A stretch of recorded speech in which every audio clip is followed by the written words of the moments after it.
Halo Bapak Ibu, apa kabar? Jumpa lagi bersama Romo Yogi SCY. Semoga kita semua dalam keadaan sehat. Nah, hari ini kita mau merenungkan sabda Tuhan, mau menggali inspirasi darinya untuk bekal perjalanan hidup kita.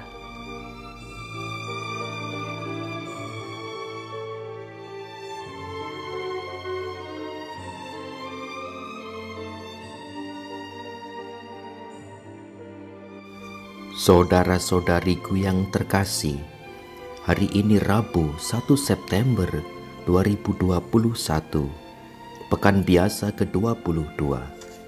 Kita akan mendengarkan Injil Suci menurut Lukas, bab 4 ayat 38-44. Setelah meninggalkan rumah ibadat di Kapernaum, Yesus pergi ke rumah Simon. Adapun ibu mertua Simon sakit demam keras, dan mereka minta kepada Yesus supaya menolong dia. Maka Yesus berdiri di sisi wanita itu, lalu menghardik demamnya. Segera penyakit itu meninggalkan dia. Wanita itu segera bangun dan melayani mereka. Ketika matahari terbenam, semua orang membawa kerabatnya yang sakit kepada Yesus. Ia meletakkan tangan atas mereka masing-masing dan menyembuhkan mereka. Dari banyak orang keluar juga setan-setan sambil berteriak, "Engkaulah Anak Allah." Tetapi dengan keras Yesus melarang mereka berbicara karena mereka tahu bahwa Ia Mesias. Ketika hari siang, Yesus berangkat ke suatu tempat yang sunyi, tetapi orang banyak mencari Dia. Ketika menemukannya, mereka berusaha menahan Dia supaya jangan meninggalkan mereka. Tetapi Yesus berkata kepada mereka, "Juga di kota-kota lain aku harus mewartakan Injil Allah, sebab untuk itulah aku diutus." Dan ia mewartakan Injil dalam rumah-rumah ibadat di Yudea. Demikianlah sabda Tuhan. Terpujilah Kristus.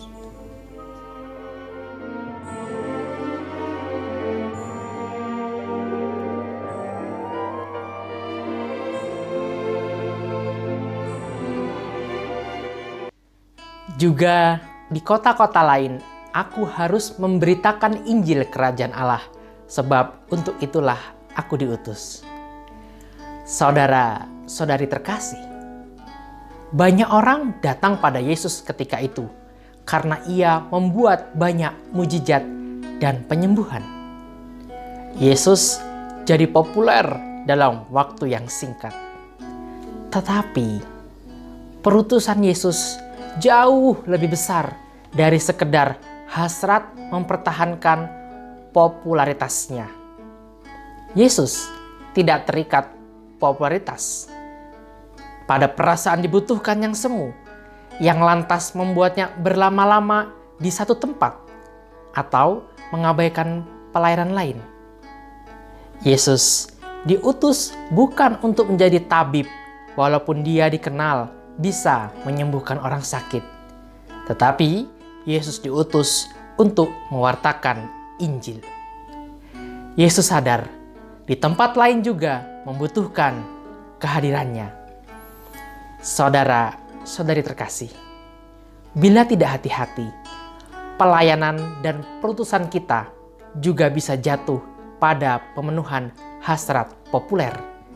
Hanya memilih jenis dan tempat pelayanan di mana kita dihargai.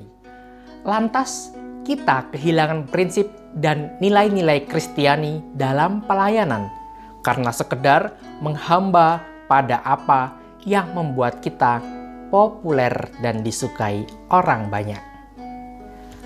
Mari bertanya pada diri sendiri, ketika sebuah perutusan dan nilai-nilai Kristiani membuat kita tidak populer, maukah kita meninggalkan popularitas itu? Maukah kita memberi kesaksian dengan memanggul dan mengisahkan salib kita, ketimbang sekedar mengenakan pernak-pernik Kristiani dan quote-quotes populer? Maukah kita tetap mewartakan perkawinan yang monogam dan tidak tercerai-beraikan, ketika banyaknya perceraian membuat orang-orang latah menggagas desakralisasi perkawinan dan mewajarkan perceraian? Maukah kita memberitakan kebenaran tanpa harus mengeruk popularitas dengan menyalahkan orang lain? Dan maukah kita ambil bagian dalam kepengurusan di gereja yang tidak membuat kita terkenal dan malah memberi beban lebih? Tuhan memberkati. Amin.